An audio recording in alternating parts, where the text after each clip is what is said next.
السلام عليكم. موضوع هذا الفيديو جدا مهم للمبتدئين، خلينا نقول بتربية الأفراخ. اخواني، علاج الجدري اللي ينتقل عن طريق البق، واذا اكو عربي يباوعون على الفيديو البعوض، احنا نصيح له بالعراق البق.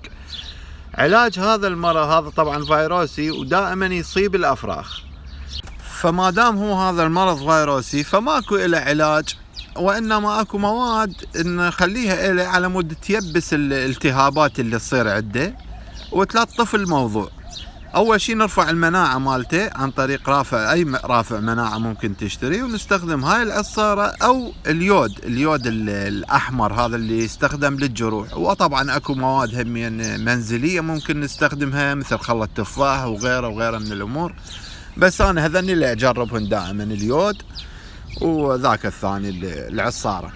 هاي عندنا همين حالة ثانية. طبعا هاي الأفراخ اخواني المصابة هي رابيات برا القاعة، برا الخانات، فتصير دائما عرضة لهذا الفيروس عن طريق البق مثل ما قلنا.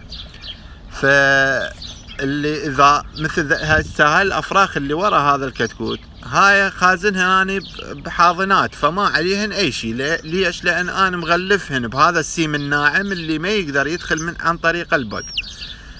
فاول ما يعني على مود يابس الجرح، ممكن اذا يابس تشوفوه ممكن الزلغه وتخلي له اليود. هذا اليود طبعا تخففه، مو براسه مثل ما نقول، مو ثخين تخليه، وتخليه بهاي مال القطنه هاي مال الاذن، تنظيف الاذن، تخلي لها لمدة يوم يومين لحد ما يقوم حتى البق ما يحط بيها. اذا تخلي له يود يقوم البق بعد ما يحط على هذا الجرح وما يقرص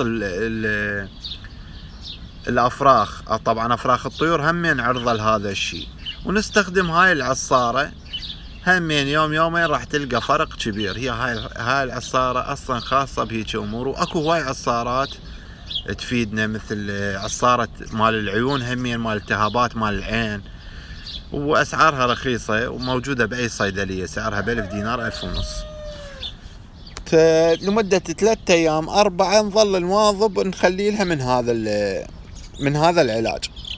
طبعا هو اذا وصل مراحل متقدمة لا صعبة شوية علاجه، يعني راد صدق مدارات عزلة، لان يصابن كلهن الافراخ اللي بصفها هسه هذن ويا امهاتهن كلهن مصابات بسبب هذا الفيروس. واكو فرق اخواني، تفتح حلق الطير اذا شفت بيه حب جوا، هذا مو جدري، هذا يسموه توك، احنا نسميه توك. او اكو علاج، هذا العلاج اللي قدامكم هذا علاج مال توك. فتفتح حلق الطير دائما وتشوف اذا بيه هم حب، هذا مو جدري، هذا توك يسموه، تستخدم له هذا العلاج، وهمين 3 ايام 4 راح تلاقي فرق كلش كبير. هذا العلاج تركي ومجرب ومضمون. فاخوان انصحكم انه تربون الدجاج داخل خانات، او حتى لو بالقفص مالتهن، شوف وين التقالينهن، وغلفون بهذا السيم مال اللي يخلوه للشبابيك على مود لا يدخل من عند البق، البعوض، الحشرات غير.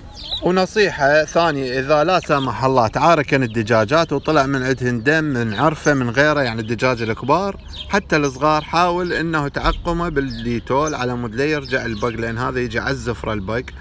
فحاول تعقم المكان على مود لا يجي يحط عليه البق ويسوي لنا التهابات. وربي يوفق الجميع.